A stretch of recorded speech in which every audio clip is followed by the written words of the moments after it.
All right, going to give you some tips for embroidering or sewing. So I have a piece of felt. These are in the Fiber and Collage Center.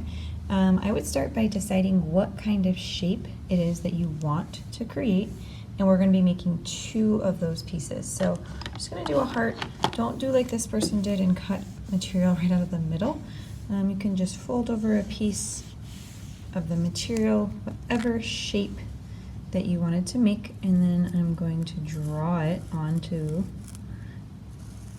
the fabric, pencil or Sharpie, something that you can see it pretty well.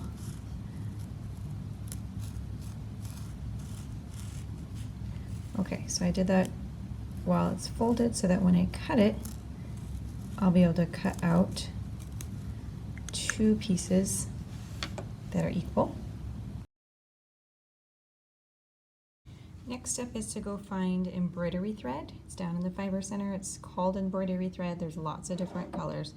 I also need to find these needles in the little metal case. There are small needles like this.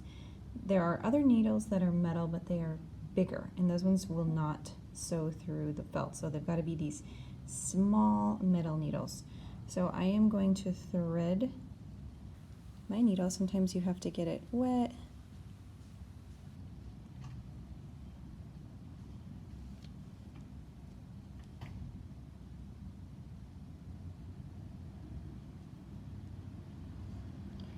Sometimes it's tricky to get it through. Okay, so I put it through the eye of the needle. Then I'm going to pull down some. And I'm going to double up the string. So here's my needle. I'm pulling down the thread until I have a certain length of embroidery thread here that I'm going to cut off.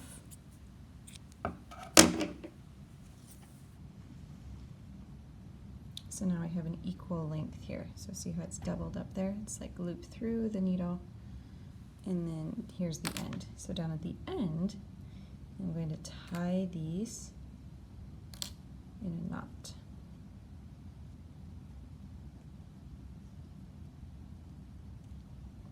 Okay, so I've got a knot there at the end, and now I've got 2 strings, or 2 pieces of thread that go to my needle. Okay, so now I can take my 2 shapes, put them on top of each other, and I'm just going to choose a place to start stitching. There's lots of ways that I can stitch, but just the traditional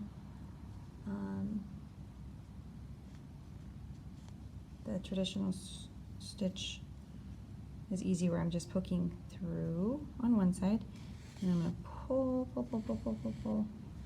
until I get to the end. Okay, and then I'm going to go from the other side. So now I'm over here on this side, and I'm going to push through. Sometimes the fabric is too thick to push through both, so I can use my fingers and I can push through one. Then I can push through the other. My goal is to get my stitches pretty close to each other, especially since I'm going to be stuffing it with something. I want the stitches to be pretty close. So then now I can go to the other side. I'm going to put the stitches real close to where I just had them. So I push through both pieces of fabric from this side.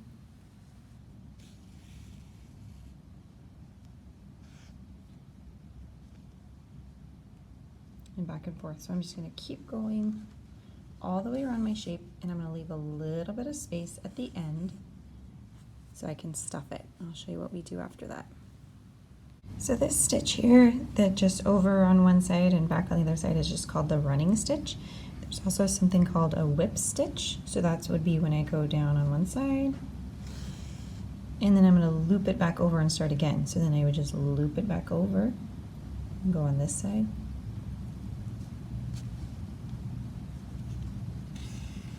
So you start to see that this stitch loops over the edge. It's called a whip stitch. So I can keep going. There's lots of other stitches too. These ones are the most common.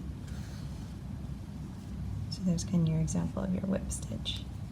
So I'm going to keep going all the way until I just have left a little section where I can add batting or stuffing.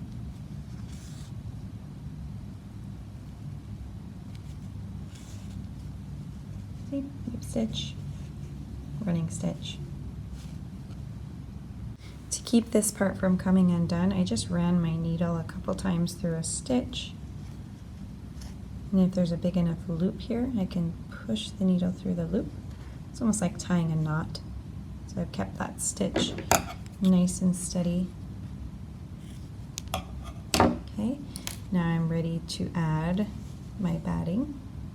Okay, I found the batting. It's down in a clear bin in the fiber center. I'm going to take some of it, a small amount, and shove it in the hole that I've left.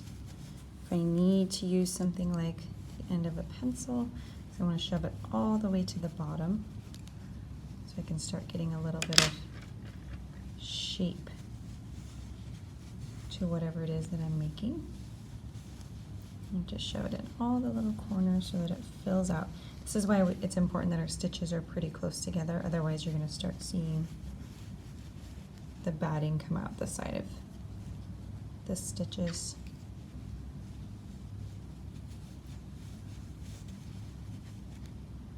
I'm ready to sew up my little section here, so I cut off some more embroidery thread. I threaded my needle, and then I doubled it back to itself and tied a knot at the end.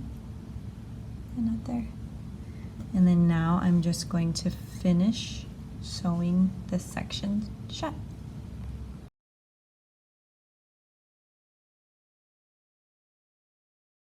I'm going to finish it up by going through, making a knot.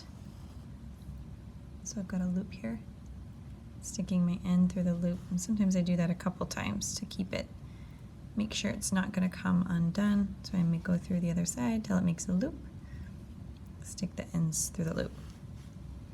Okay, then I can cut this off, cut off any other loose strings, put away my needle, so undo it like that, and you are done. Good work.